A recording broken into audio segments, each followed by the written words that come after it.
pose with the bands. Pose with the pose with the pose with the bands. Pose with the pose with the pose with the bands. Pose with the bands. Pose with the bands. Baik, sekarang kami akan menganalisis data time series menggunakan if-use. Nah, yang pertama saya akan mendeskripsikan menggunakan deskriptif statistik.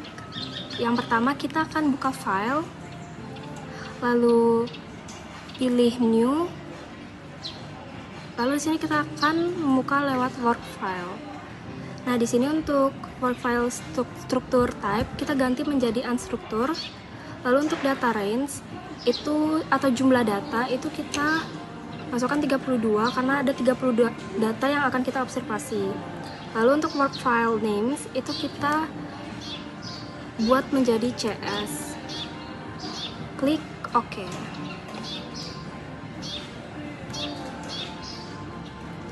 Nah, setelah itu kita akan pilih quick, lalu empty group.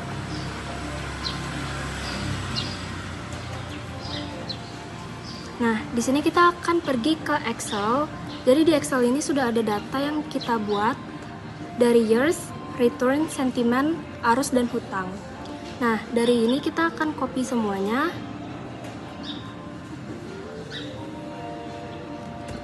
Lalu kita kembali ke if-use. Dari data yang kita copy tadi, kita paste ke kolom yang sudah ada. Setelah data sudah kita paste ke kolom, kita akan blok menggunakan dengan klik Ctrl, lalu pilih return, lalu sentiment, arus, dan hutang. Di sini kita akan klik kanan. Di sini kita pilih open, lalu pilih as group. Ini kita hapus dulu. Nah, di sini sudah terlihat. Di sini kita akan klik view, lalu descriptive stats, lalu kita pilih common sample. Nah, di sini sudah tersedia data dari descriptive statistiknya, yang mana di situ ada mean adalah rata-rata, lalu median itu nilai tengah. Nah, di sini salah satunya ada dari sentiment itu 0,36. Lalu ada maksimum itu nilai tertinggi dari data, dan nilai minimum yaitu nilai paling rendah dalam suatu data. Di sini juga ada standar deviasi, skewness, dan juga ada kurtosis. Nah, lalu kita akan menganalisis data normalitas statistik. Kita akan keluar terlebih dahulu. Di sini karena sudah kita blok tadi, kita akan klik kanan lagi, open, lalu kita pilih as equation. Nah, di sini kita tinggal klik OK. Di sini kita pilih view, lalu kita pilih residual diagnosis. Di sini kita pilih yang bagian histogram normality test. Nah, di sini sudah terlihat bahwa nilai probability-nya 0,37, maka terindikasi bahwa data tersebut normal karena lebih besar daripada 0,05. Oke, selanjutnya kita akan melakukan uji asumsi klasik dengan 3 uji. Yang pertama uji multikolinearitas, yang kedua uji heterokedastisitas, dan yang ketiga uji autokorelasi. Pertama kita akan melakukan uji multikolinearitas. Kita langsung lanjutkan saja dari yang sudah ada di sini. Kita lanjut klik di view, lalu kita pilih koefisien diagnostik, dan kita pilih variance inflation factors. Nah, di sini sudah tersaji hasil output dari uji multikolinearitas. Yang kita lihat adalah nilai VIP-nya ini harus lebih kecil dari 10 agar model tidak terindikasi multikolinearitas. Dari hasil output ini kita bisa lihat bahwa hasilnya semua lebih kecil dari 10, yaitu untuk sentimen 1,04, untuk arus 1,006, untuk hutang 1,03. Selanjutnya kita akan melakukan uji heterokedastisitas.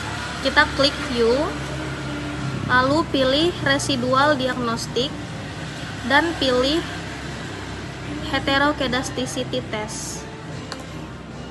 Untuk tes tipenya kita pilih Glatzer, lalu pilih OK.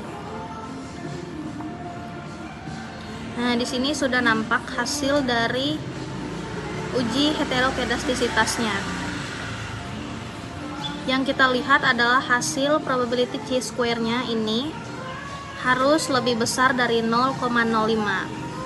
Nampak di sini hasilnya adalah 0,106 dan 0,30. Yang mana artinya model ini terbebas dari masalah heterokedastisitas.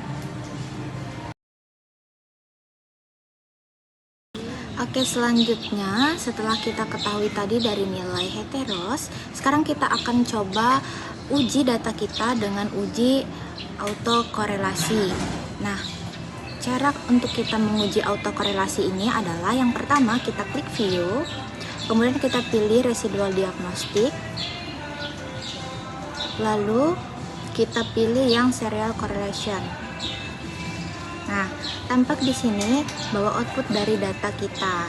Untuk syarat uji autokorelasi ini kita melihat dari nilai probability chi-square-nya. Yang mana syarat untuk terbebas dari gejala autokorelasi ini yaitu memiliki syarat nilai probability chi-square harus lebih besar daripada 0,05. Nah, kita lihat bahwa data yang kita miliki ini memiliki input nilai probability chi-square sebesar 0,210, yang mana itu lebih besar daripada 0,05. Berarti data yang kita miliki ini terbebas dari gejala autokorelasi. Oke, selanjutnya kita akan menganalisis regresi dari data yang kita miliki. Nah, caranya itu kita keluar terlebih dahulu, kembali, kemudian kita blok dari variabel return, klik kontrol, lalu sentimen, arus, dan hutang. Klik kanan, open, kemudian pilih as equation. Nah, setelah kita ketahui di sini ada nilai output dari setiap variabel yang kita miliki. Nah, untuk uji analisis regresi kita bisa melihat dari nilai probability setiap variabel, yaitu dari variabel sentimen, arus, maupun hutang. Nah, ini berpengaruh atau tidak terhadap variabel return. Nah, pertama kita lihat nilai probability dari sentimen, yaitu sebesar 0,728. Nah, itu secara parsial tidak berpengaruh signifikan terhadap penurunan ataupun peningkatan pada variabel return karena dia lebih besar daripada 0,05. Nah, kemudian kita lihat di variabel arus, itu nilai probability-nya yaitu sebesar 0,007, yang mana ini lebih kecil daripada nilai 0,05. Berarti secara parsial variabel arus ini berpengaruh signifikan terhadap peningkatan ataupun penurunan dari variabel return. Selanjutnya ada variabel hutang, itu memiliki output nilai probability sebesar 0,764, yang mana ini lebih besar daripada nilai 0,05. Berarti secara parsial atau secara satuannya itu variabel hutang tidak berpengaruh signifikan terhadap variabel return.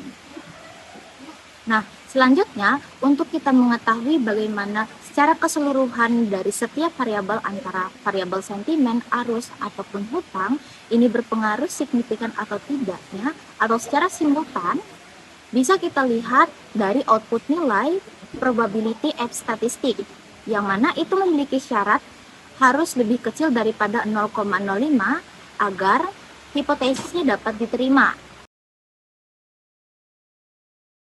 Nah, oke, selanjutnya untuk kita melihat peningkatan atau penurunan dari setiap variabel itu atau secara simultan, bisa kita lihat dari variabel sentimen, arus maupun hutang itu berpengaruh peningkatan atau penurunannya secara signifikan atau tidak terhadap return ini, yaitu kita bisa melihat dari nilai probability X statistik, yang mana itu memiliki syarat harus lebih kecil daripada 0,05 agar hipotesisnya dapat diterima. Nah, kita lihat dari output data yang kita miliki, yaitu nilai probability X statistik kita sebesar 0,046, yang mana itu lebih kecil daripada 0,05. Berarti hipotesis dari data yang kita miliki ini dapat diterima.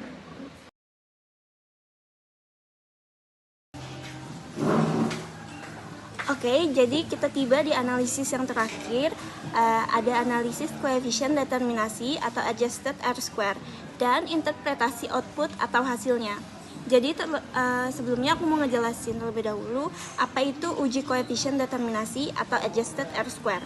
Nah, uji koefisien determinasi atau adjusted R-square itu merupakan salah satu metode dalam analisis regresi yang digunakan untuk mengetahui seberapa besar kemampuan variabel independen dalam menjelaskan variabel dependen dalam suatu model. Nah, nilai adjusted R-square itu disesuaikan dengan jumlah variabel independen yang digunakan, sehingga memberikan ukuran yang lebih akurat dibandingkan R-square biasa, terutama ketika terdapat lebih dari satu variabel bebas. Oke, kita bisa lihat dalam penelitian ini, hasil uji koefisien determinasi menunjukkan bahwa perubahan variabel X1 sentimen, X2 arus, dan X3 hutang dapat menjelaskan perubahan variabel Y return sebesar 0,162707 atau 16,27%. Nah, yang artinya hanya 16,27% variasi dalam variabel Y return yang dapat dijelaskan oleh ketiga variabel independen tersebut. Nah, sementara itu sisanya sebesar 83,73% itu dipengaruhi oleh faktor-faktor lain yang tidak dimasukkan dalam model ini. Nah, hal ini menunjukkan bahwa masih terdapat variabel penting lain di luar sentimen, arus, dan hutang yang berkontribusi terhadap perubahan return dan perlu dipertimbangkan dalam analisis lebih lanjut. Sekian tutorial analisis data time series menggunakan F-Views.